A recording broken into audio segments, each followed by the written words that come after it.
आप सभी का स्वागत है इस वीडियो में।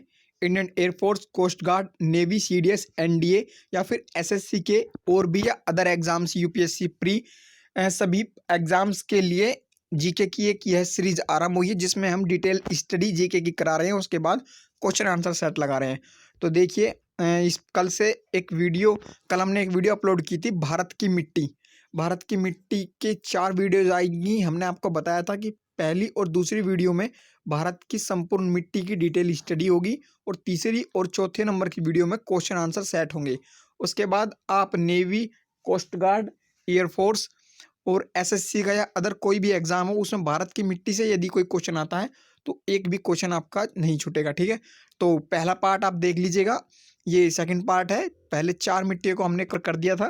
ठीक है, बाकी 4 मिट्टियों को हम आज इसमें कवर करेंगे। पहली वीडियो में हमने बताया था आपको जलोढ़ मिट्टी, काली मिट्टी, लाल एवं पीली मिट्टी और फिर चौथे नंबर की लैटेराइट मिट्टी। और अब हम बताते हैं कि लवण मिट्टी, 5वीं मिट्टी। ठीक है, जिसने पहला पार्ट नहीं देखा है लिंक डिस्क्रिप्शन में मिल जाएगा, अब देख लीजिएगा।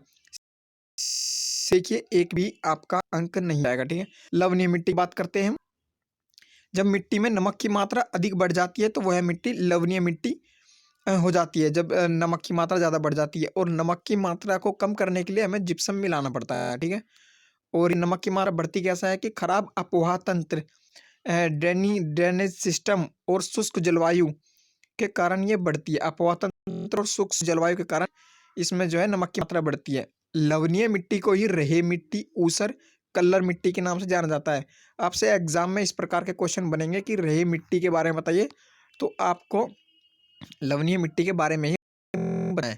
अब देखिए, शुष्क जलवायु का क्या अर्थ होता है। शुष्क जलवायु का अर्थ उस क्षेत्र से है जहां पर साल भर में मात्र 250 मिलीमीटर से कम वर्षा हो, उसे कह देते हैं शुष्क जलवायु वाला क्षेत्र। ठीक है, लवणीय मिट्टी में क्या पाया जाता है, सोडियम, कैल्शियम, पोटेशियम और मैग्नीशियम। इसमें चूना नहीं पाया जाता है। बाकी सभी प्राय भारतीय मिट्टी में चूना पाया जाता है और ह्यूमस की कमी पाई जाती है। इसमें सोडियम, कैल्शियम, पोटेशियम और मैग्नीशियम की मात्रा अधिक होती है और यह मिट्टी लवणीय मिट्टी गुजरात में पाई जाती है। मोस्ट इंपोर्टेंट फैक्ट है, इसको आप याद कर लीजिएगा। ठीक है, गुजरात में लवणीय मिट्टी पाई जाती है। और छठे नंबर पर देख लेते हैं शुष्क मृदा। इस मृदा का रंग लाल होता है। ठीक है, लाल मिट्टी का रंग भी लाल होता है और फेरिक ऑक्साइड के कारण। ठीक है, और लैटराइट मिट्टी भी लाल प्रकार की होती है। और जो ये है अब शुष्क मृदा, ये भी लाल रंग की होती है। यह दिखने में बलुई होती है और लवणीय होती है। इसमें नमक की मात्रा अधिक पाई जाती है और ह्यूमस की कमी पाई जाती है। ह्यूमस की और नमी की इसमें कमी पाई जाती है और राजस्थान में ये पाई जाती है। ठीक है, राजस्थान में यह मिट्टी पाई जाती है और रेत रेत की जैसी होती है, बालू इसलिए कहा जाए बालुई मिट्टी। पर्वतीय मृदा या वन मृदा देख लिए, हिमालय पर्वतीय क्षेत्र में इस प्रकार की मिट्टी पाई जाती है। पर्वतीय मृदा, पर्वतीय मिट्टी में कंकड़ और पत्थर की मात्रा अधिक होती है क्योंकि ये हिमालय पर्वतीय क्षेत्र में, उत्तराखंड में और ऐसी जगह पर पाई जाती है जहाँ पर्वत होते हैं। इसमें पोटास, फास्फोरस और चूने की कमी होती है इसमें भी। और ऐसी मिट्टी में झूम खेती की जाती है। झूम खेती क्या होती है, झूम खेती होती है कि कुछ वर्षों में के पश्चात खेती करना, यानी कि जमीन को बंजर छूट देना, फिर उस पर पेड़ पौधे उग जाते हैं। फिर जब पेड़ पौधे उग जाते हैं उनको साफ करने के बाद फिर खेती करना। पेड़ पौधे उगने से वो उपजाऊ हो जाती है। इसमें साल भर में कई साल में बाद इसमें खेती की जाती है। गरम मसाले की खेती की जाती है इस मिट्टी में, ध्यान रखिएगा। पिटमे मिट्टी के बारे में, पिटमे मृदा के बारे में जान लेते हैं। दलदली मिट्टी होती है या फिर जैविक मिट्टी होती है। ये भारी वर्षा में उच्च आर्द्रता वाले क्षेत्रों में पाई जाती है। इस कारण इसमें ह्यूमस और जैविक तत्वों की पर्याप्त मात्रा उपस्थित होती है।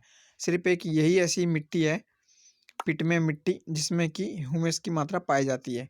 एक गाढ़े काले रंग की होती है, जैसे नाले का पानी ऐसी गाढ़े काले रंग की होती है और ये केरल, उत्तराखंड, पश्चिम बंगाल में पाई जाती है। इसकी सबसे बड़ा गुण यह है कि इसमें प्रचुर जैव उर्वरकता की प्रचुर मात्रा होती है। ठीक है, यह 8 प्रकार की मिट्टी हमने स्टडी की। अब मिट्टी से रिलेटेड कुछ खास फैक्ट देख लेते हैं। सबसे पहले जान लीजिए पीएच मान क्या होता है। पीएच मान जो होता है, मिश्रण पीएच मान, किसी भी चीज का पीएच मान, साइंटिफिक ने पीएच मान कि इसमें मिश्रण में जो है कितना अम्लीय है और कितना क्षारीय है। अम्ल और क्षार का डिफरेंस पीएच मान से पता चलता है। देश में मिट्टी का विस्तार सबसे ज्यादा है, मिट्टी 15 लाख वर्ग किलोमीटर है। फिर लाल और पीली मिट्टी 6.5 लाख वर्ग किलोमीटर में, फिर काली मिट्टी 5 लाख वर्ग किलोमीटर में, लेटराइट मिट्टी 1.2 लाख वर्ग किलोमीटर में, ठीक है। और भारत की सभी मिट्टियों में जो है जैविक पदार्थों की कमी पाई जाती है, काली मिट्टी में जैविक पदार्थ उपस्थित होता है, बस ध्यान रखिएगा। अब जान लेते हैं हम अम्लीय और क्षारीय मिट्टी, जैसे कि पीएच मान से हमने बताया था। सामान्य भूमि का पीएच मान जो है वो 6 से 7 होता है। यह क्वेश्चन आया हुआ था, आईएएस में भी ये क्वेश्चन आया हुआ था। सामान्य भूमि का पीएच मान 6 से 7 होता है। और जो अम्लीय मिट्टी है, अम्लीय मिट्टी जो है उसका पीएच मान जो है 7.2 से भी ज़्यादा होगा। क्षारीय मिट्टी का पीएच वैल्यू जो है 7.2 से ज़्यादा होगी, और क्षारीय मिट्टी का पीएच मान 7.2 से कम होगा, ठीक है। अम्लीय मिट्टी अधिक वर्षा वाले स्थान पर पाई जाती है और क्षारीय मिट्टी कम वर्षा वाले स्थानों पर पाई जाती है। अम्लीय मिट्टी फसलों के लिए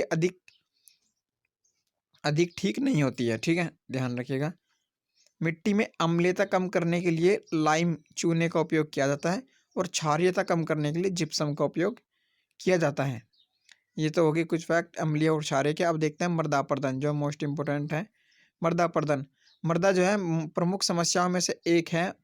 ये वनस्पतियों में नहीं होने के कारण, मृदा मिट्टी में वनस्पतियों के नहीं होने के कारण जब मृदा खंडित होकर टूट टूट कर बह जाती है तो इसे मृदा अपर्दन कहते हैं। इसे आप इस तरीके से समझिए, जब मूसलाधार काफ़ी तेज़ बारिश होती है तब मिट्टी जो है पानी के बहाव के साथ चली जाती है, तो इसे ही आपको मृदा अपर्दन कहते हैं। वनों की कटाई से भी झूम कृषि और तीव्र वायु का चलना, ये जो है मृदा अपर्दन के कारण है।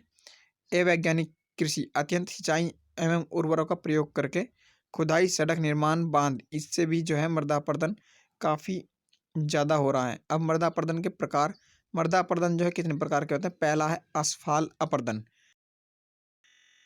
की बूंद सीधे मिट्टी पर गिरती हैं तो मिट्टी के कण मुख्य रूप से भूमि से अलग हो जाते हैं, इसे असफाल अपर्दन कहते हैं। जैसे कि बारिश में वर्षा होने के बाद मिट्टी पानी के साथ चली जाती है तो वह असफाल अपर्दन।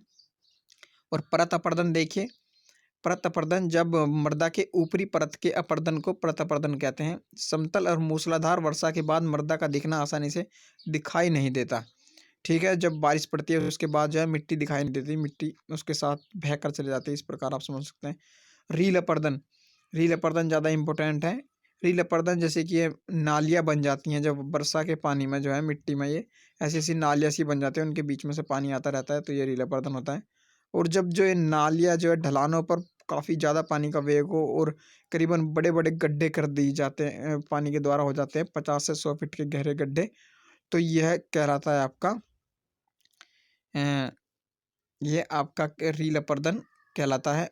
और देखिए रील अपर्दन से अवनालिका अपर्दन ये कहलाता है, अवनालिका अपर्दन, ध्यान दीजिएगा। चंबल की घाटी में बड़े बड़े गड्ढे यानी कि 50 से 100 फीट गहरे गड्ढे जो होते हैं वो अवनालिका अपर्दन के कारण होते हैं। सबसे ज़्यादा ध्यान रखने वाली बात है, मध्य प्रदेश के मुरैना जिले में चंबल और नदियों के अवनालिका अपर्दन के कारण भूमि बंजर हो गई। मुरैना जिले में, मध्य प्रदेश के मुरैना जिले में, ठीक है। अब मृदा अपर्दन की प्रक्रिया कैसे होती है। पहले असफाल अपर्दन, फिर परत अपर्दन, ठीक है, फिर रील अपर्दन और फिर अवनालिका अपर्दन। और मृदा संरक्षण किस प्रकार आवश्यक है।